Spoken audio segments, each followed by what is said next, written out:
Bien, comenzamos con las leyes que rigen a nuestro sistema, a las leyes de nuestros componentes. Primero iniciamos con la ley de Ohm. Esta ley la vamos a ocupar ya que tenemos una resistencia. La resistencia que nosotros estamos ocupando es una resistencia de 10 kiloohms. Tenemos la ley de la capacitancia. La ley de la capacitancia nos dice que es un voltaje del capacitor es igual a 1 sobre C, y esto es la integral de la corriente con respecto al tiempo. Bien, esta la tenemos gracias al capacitor, que es la que nos está sirviendo como voltaje de salida. Tenemos la ley de Kirchhoff de voltaje. Con la ley de Kirchhoff tenemos que el voltaje de entrada va a ser igual a nuestro voltaje de la resistencia más el voltaje del capacitor. Ahora, para tener esto en términos de corriente, lo que nosotros vamos a necesitar es tener un voltaje de entrada igual a la corriente de la resistencia más el voltaje del capacitor. Bien, teniendo esto, despejamos la corriente y nos va a dar igual a un voltaje de entrada menos un voltaje del capacitor sobre la resistencia. Esto nos va a servir como primera ecuación. Bien, teniendo el voltaje del capacitor igual a 1 sobre el capacitor integral de la corriente con respecto al tiempo, por nuestra ley de la capacitancia, vamos a resolver esta fórmula. ¿Cómo la vamos a resolver? Vamos a pasar del otro lado la capacitancia, el C, que es una constante, y pasa del otro lado multiplicando a BC. Ahora vamos a tener la integral de la corriente con respecto al tiempo. Vamos a tener un voltaje del capacitor multiplicado por la constante, que es C. Vamos a tener la integral de la corriente con respecto al tiempo. Ahora vamos a pasar del otro lado la integral. ¿Y cómo pasa cómo pasa una integral de un lado a otro? Pues muy sencillo, pasa derivando.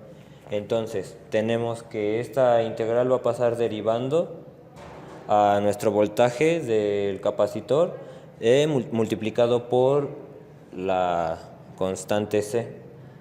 Esto es igual a la corriente con respecto al tiempo. Entonces, lo que vamos a hacer ahora va a ser pasar nuestra derivada del tiempo al otro lado.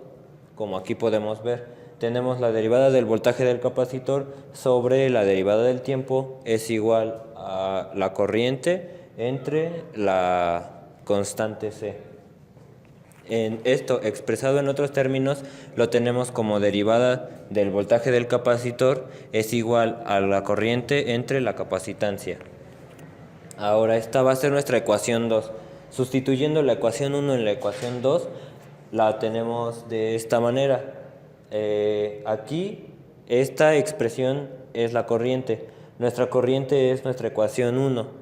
Y es igual a voltaje de entrada menos voltaje del capacitor sobre la resistencia.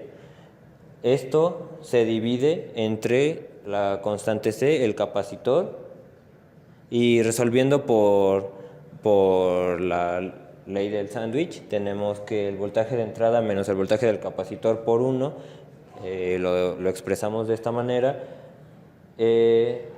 y tenemos la resistencia entre el capacitor, se multiplican y lo tenemos como el denominador de nuestra fracción. Ahora, tenemos la igualdad. Esta es una expresión en otros términos de 1 entre la resistencia por el capacitor multiplicado por el voltaje de entrada, separando estos términos, respetando el signo menos, 1 entre la resistencia por el capacitor multiplicado por el voltaje del capacitor.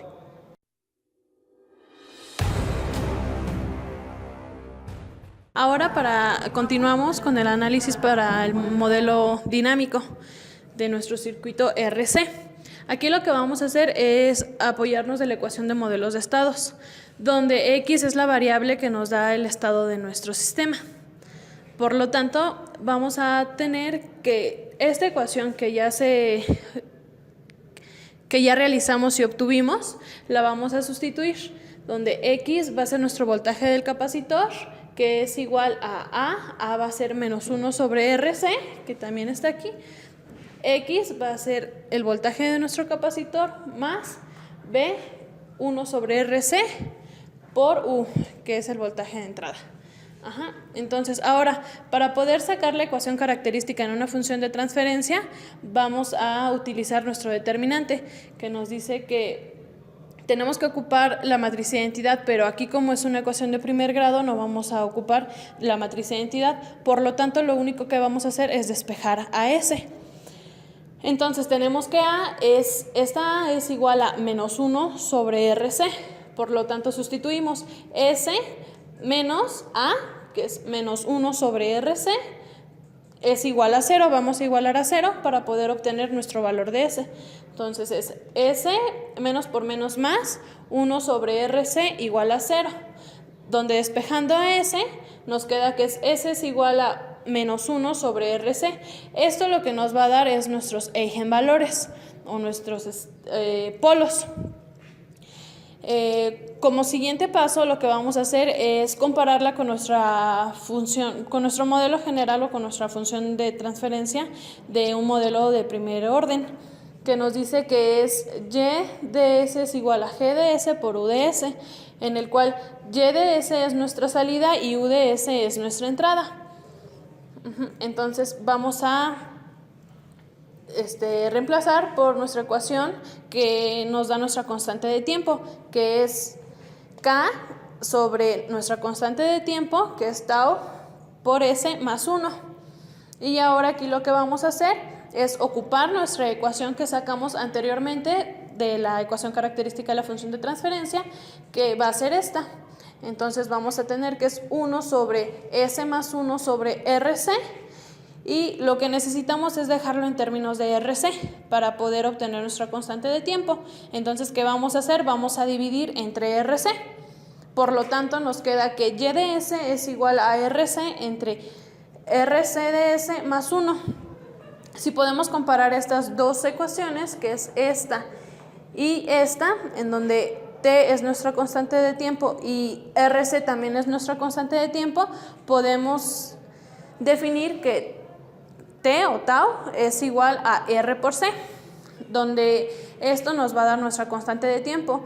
Y para pasar de un estado transitorio a un estado permanente necesitamos solamente 4 fases o etapas de nuestra constante de tiempo, por lo cual con nuestros valores que nosotros ocupamos de la resistencia de 10 kiloohms y el capacitor de 100 microfaradios, vamos a tener que nuestra tau es de 1, por lo cual en nuestro programa de Octave y de Spark, también como en el osciloscopio, vamos a tener que solamente van a pasar 4 segundos para poder pasar del estado transitorio al estado permanente en un 98%, y eso lo vamos a poder comprobar con nuestra siguiente grabación del osciloscopio y las imágenes de nuestras gráficas.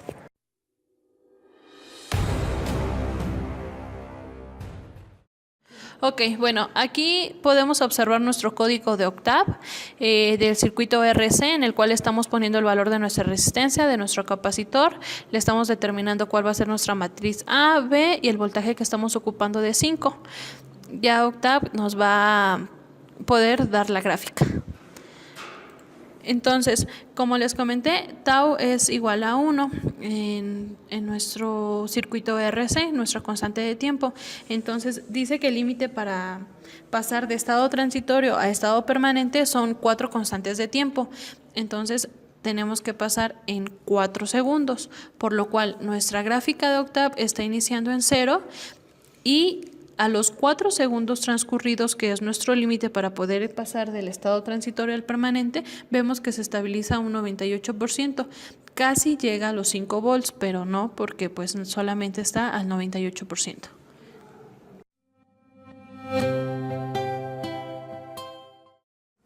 Ahora, analizando nuestra simulación en BrinkSpark, en donde nosotros podemos armar nuestro propio circuito, tenemos nuestro capacitor a 100 microfaradios, que es lo que nosotros estamos ocupando. Tenemos una resistencia a 10 kiloohms Y bueno, una vez cerrando el circuito, cuando se carga nuestro capacitor, nos va a dar la señal de salida. Al igual que en Octave y en nuestra simulación física en el osciloscopio, nosotros podemos apreciar que el cambio de estado transitorio a estado permanente se va a dar a los 4 segundos, por lo que ya se había explicado con anterioridad.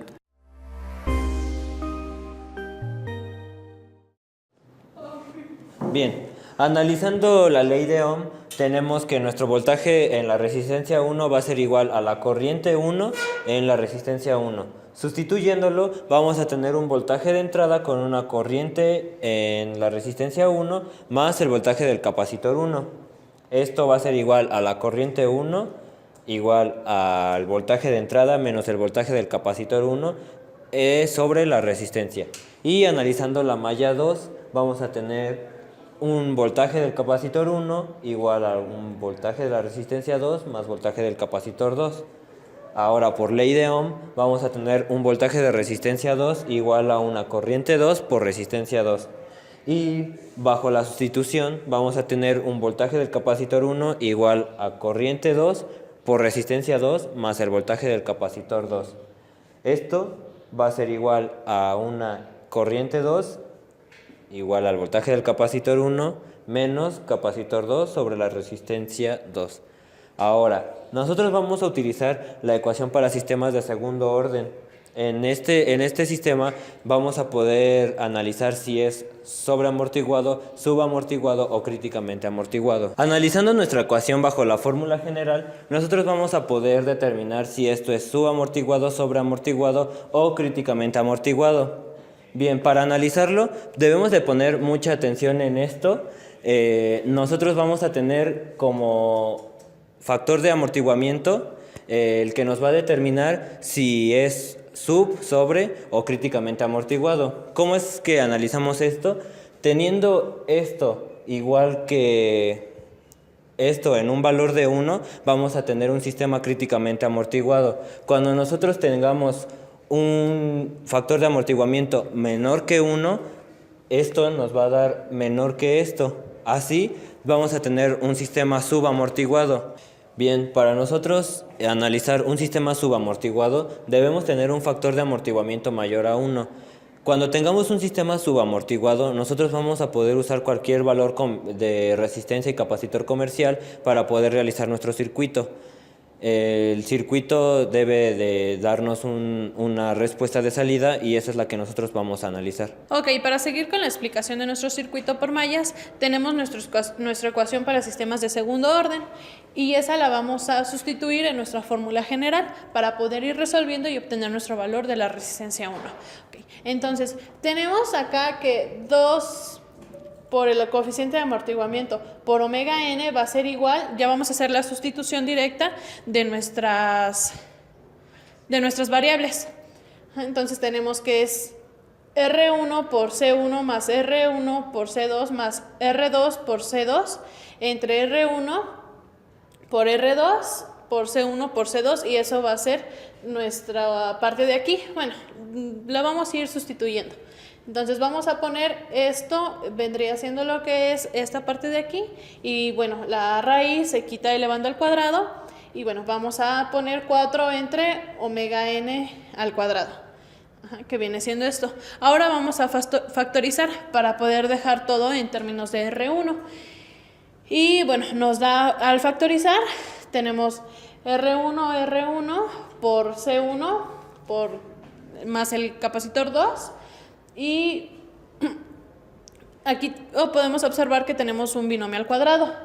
Entonces, resolviendo nuestro binomio al cuadrado, nos dan nuestros siguientes valores. Ahora, aquí, como ya obtuvimos valores, podemos realizar todas las operaciones para determinar que nuestra R1 nos va a dar números imaginarios. Entonces aquí lo que determinamos es, reforzando lo que dijo nuestro compañero, que cuando tenemos un coeficiente de amortiguamiento con valor de 1, va a ser un un sistema críticamente amortiguado. Tenemos que para nuestro coeficiente de amortiguamiento cuando vale 1 va a ser críticamente amortiguado. Para ese tipo de malla solamente se va a poder resolver con sobreamortiguamiento. Para subamortiguamiento tampoco se puede realizar. Esto, bueno, por lo que comentó nuestro compañero anteriormente.